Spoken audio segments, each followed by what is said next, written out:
खबर गोंडा से। गोंडा में पुलिस वाले बने घराती, बेसहारा बिटिया की कराई शादी। एसपी की पत्नी ने 1.5 लाख दिए। एसटीएफ और सीओ पूरे दिन डटे रहे, भाई की हुई थी हत्या। यूपी एसटीएफ और पुलिस ने गुरुवार को गोंडा में एक बेटी की शादी कराई। एसपी विनीत जायसवाल अपनी पत्नी डॉक्टर तानवी के साथ शादी में पहुंचे। एसटीएफ सीओ डीके शाही सुबह से ही डटे रहे। दूल्हा प्रदीप शाम को बारात लेकर दुल्हन के दरवाजे पर पहुंचा। एसपी और अन्य पुलिस वालों ने बारात का किया स्वागत। द्वार पूजा में एसपी सीओ डीके साई और एएसपी पश्चिमी राधे श्याम पगड़ी में नजर आए। CO Tarafganj doctor UP Singh और उमरी बेगम थाना अध्यक्ष नरेंद्र प्रताप राय ने भाई का फर्ज निभाया। दुल्हन को स्टेज तक ले गए। जयमाल के बाद पहले दुल्हन की मां शकुंतला, फिर पुलिस वालों ने वरवधू को आशीर्वाद दिया। शादी का सारा खर्चा एसटीएफ और पुलिस ने उठाया। मामला उमरी बेगम थाना क्षेत्र के धन्नीपुरवा गांव का है। दुल्हन के भाई की 1.5 महीने पहले लुटेरों ने हत्या कर दी थी। हत्या के बाद लड़के वालों ने पुलिस के डर से शादी करने से इनकार कर दिया। लेकिन एक तो भाई की मौत, दूसरी तरफ बहन की शादी टूट गई। परिवार पर दुखों का पहाड़ टूट पड़ा। लेकिन पता चला फिर एसटीएफ और पुलिस, यूपी महिला आयोग ने बिटिया की शादी की पूरी तैयारी कर ली।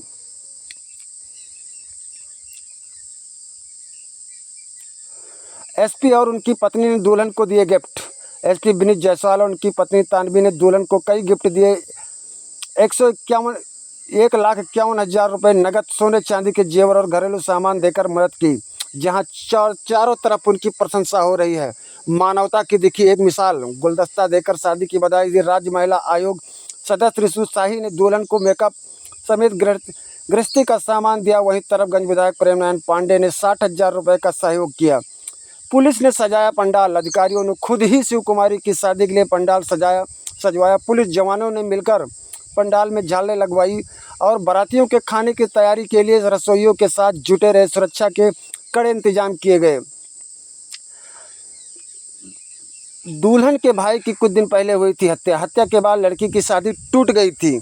लेकिन एसटीएफ सीओ डीके शाही ने बताया कि भाई की हत्या के बाद लड़की की शादी टूट गई। लड़की के पिता भी अब इस दुनिया में नहीं हैं। घटना की जानकारी मिलने पर उत्तर प्रदेश राज्य महिला आयोग की सदस्य रितु शाही पीड़ित परिवार से मिलने पहुंची। उन्होंने बताया कि यह एक अत्यंत गरीब परिवार है। लड़की गंभीर मानसिक और सामाजिक संकट से गुजर रही है। एसटीएफ चीफ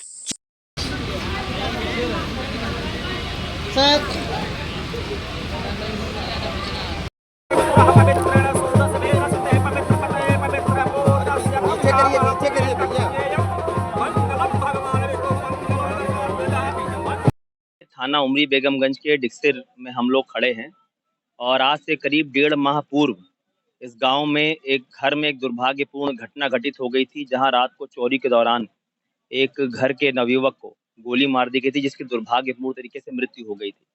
इस घटना को अत्यंत गंभीरता से लेते हुए इसको गोंडा पुलिस द्वारा इसका अनावरण किया गया।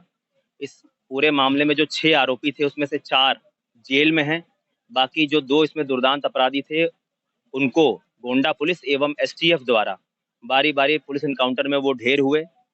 इसके बाद इसमें ये भी तथ्य संज्ञान में आया कि जिस घर में यह दुर्भाग्यपूर्ण घटना हुई वहां एक बिटिया की शादी तय हुई थी, जो घटना के कुछ ही दिन बाद संपन्न होनी थी और इसी घटना की वजह से वो टल गई।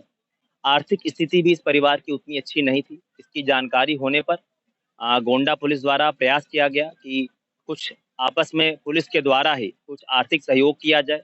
इसमें एसटीएफ ने भी बहुत बढ़कर भूमिका निभाई। महिला आयोग की सदस्या भी वहाँ मौके पर आई।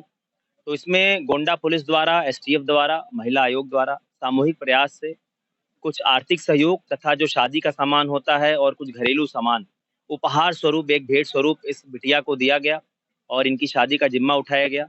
और बहुत ही हर्ष का विषय है कि जो यहाँ कर स्थानीय लोग हैं, जो इस गांव के प्रधान हैं, यहाँ के ब्लॉक प्रमुख हैं और भी जो तमाम आसपास के हमारे ग्रामीण लोग हैं, इन्होंने भी इस जो है पुनीत कार्य में बढ़ चढ़ कर सहयोग किया।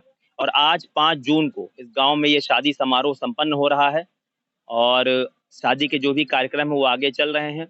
और इस बिटिया को पूरी तरह से पुलिस द्वारा आश्वस्त किया गया है कि हम समाज में भी और उस बिटिया के परिवार के लिए भी एक अभिभावक की भूमिका में हैं और आजीवन रहेंगे और घर के परिवार के सदस्य की तरह ही उनकी देखरेख और हमारी जिम्मेदारी है ताकि वो पूरी तरह से कुशलता रहे। और वर वधू के इस जोड़े को भी हमारे द्वारा ढेर सारी शुभकामनाएं दी गई हैं, घर के लोगों को बधाई दी गई है। यही कार्यक्रम आज यहाँ हुआ।